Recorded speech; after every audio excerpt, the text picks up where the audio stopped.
वबरकातुहू की सदारत में ट्रस्ट के ट्रस्टीज़ की एक अहम और खुसूसी नशिस्त मुनक़िद की गई। जैसा कि आप हज़रात के इल्म में है कि 29 मार्च को चंद लोगों ने जो तूफ़ान बदतमीज़ी की, जिन्होंने गलत तरीक़े पर पुलिस का सहारा लिया और बहुत सारे नाज़ेबा हरकत किए, तो हज़रत अमीर शरीयत, जो अमीर शरीयत भी हैं और ट्रस्ट के चेयरमैन भी हैं, उन्होंने फौरी तौर पर ट्रस्ट के अरकान की मीटिंग हंगामी तौर पर तलब की। चुनांचे आज 4 बजे शाम में उन तमाम हजरात की मीटिंग हुई। आप हजरात के इल्म में ये बात मैं डाल दूँ कि इमारत शरिया बिहार, उड़ीसा और झारखंड जो ट्रस्ट है उसके 17 मेंबरान हैं, जिनमें से जो बहैसियत ओहदा होते हैं अमीर शरीयत, नायब अमीर शरीयत, नाज़िम इमारत शरिया, काज़ी इमारत शरिया, मुफ्ती इमारत शरिया, इंचार्ज बैतुल माल।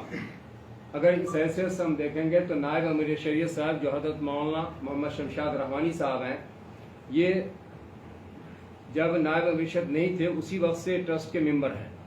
तो इस एतबार से जो है एक नाम और कम गया, ट्रस्ट के मेंबरान सिर्फ 16 हो गए।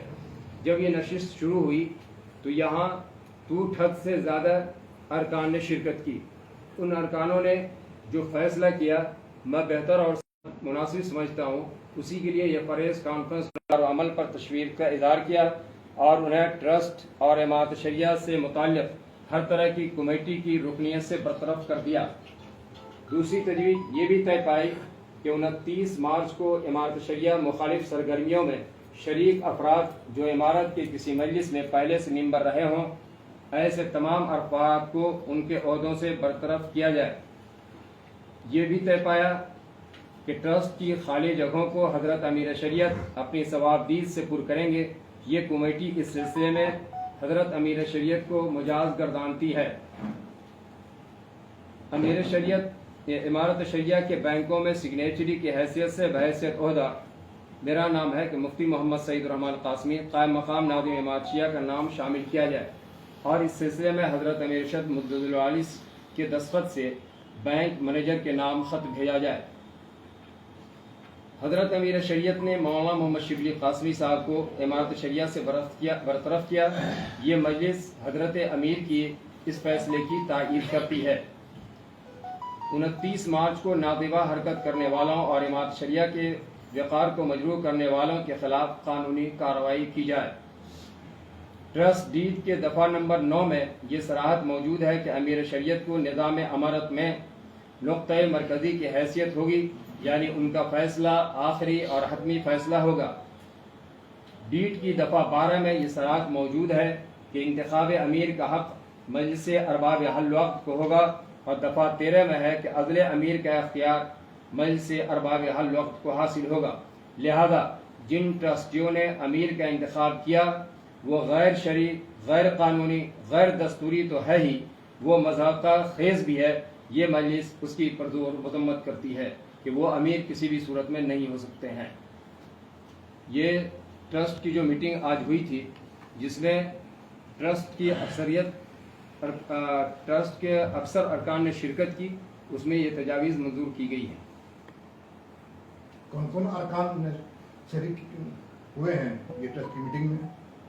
इस ट्रस्ट की मीटिंग में जो शरीक हुए हैं वो हज़रत अमीर शरीयत, उन्हीं की सदारत में मीटिंग हुई। हज़रत नायब अमीर शरीयत हज़रत मौलाना शमशाद रहमानी साहब, काज़ी शरीयत हज़रत मौलाना मुफ्ती अंदार आलम कासमी साहब और मैं मोहम्मद सईद रहमान कासमी, मुफ्ती एहतिकामुल हक कासमी साहब। इसी तरह जनाब डॉक्टर जावेद इकबाल एडवोकेट साहब, जनाब मौलाना आरिफ रहमानी साहब, मास्टर अनवार साहब और जनाब समील हक साहब, जनाब फ़हद रहमानी साहब और इंचार्ज बैतुल माल इंचार्ज इरफान हसन साहब वगैरह इन हजरात ने, हाजी इकराम साहब, इन हजरात ने उसमें शिरकत किया।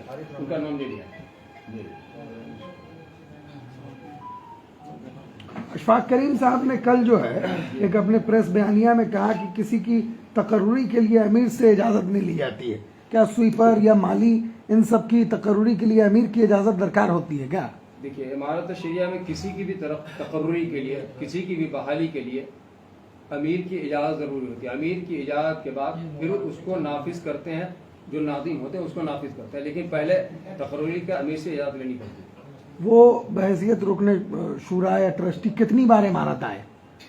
अशफाक करीम साहब यहाँ आए हैं, कुछ काम उनको देखते रहे हैं, कुछ उनसे मेरे ख्याल में जब भी शूरा की मीटिंग या ट्रस्ट की मीटिंग के अलावा शायद कभी आए हैं, एक दो मरतबा याद है वो आए हैं, लेकिन बहुत कम आना हुआ है। मौलाना अबू तालिब से बैतुल माल को कुछ फ़ायदा हुआ?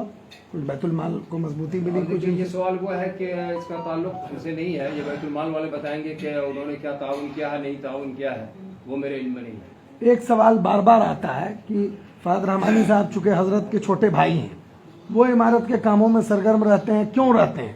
वो इमारत में क्या है, बहैसियत ओहदा मनसब क्या है? इंजीनियर हामिद फ़ाद रहमानी साहब ये इमारत शहर के ट्रस्टी हैं। वो इस एतबार से कि ट्रस्ट डीड में ये बात सराहत के साथ लिखी हुई है कि खानकाह रहमानी के सज्जादा नशी या नुमाइंदा वो इसके रुकन होंगे, तो इसे नुमाइंदा होने की हैसियत से इंजीनियर साहब उसके रुकन है। इसी तरह से मजलिस शूरा के भी वो रुकन है, मजलिस अरबाब हल वक्त के भी वो रुकन है। तब तो उनको काम करना ही चाहिए एक्टिवली। और कोई सवाल? ये शिबली अल-काज़मी को हटाने जाने के क्या है इसकी वजह तो हजरत अमीर शेदी बताएंगे। बता देंगे ना, आपको बताए होंगे ना कि हमने क्या मामला है, वो आपको हजरत अमीर शेदी बताएंगे। तो आपको से बात नहीं है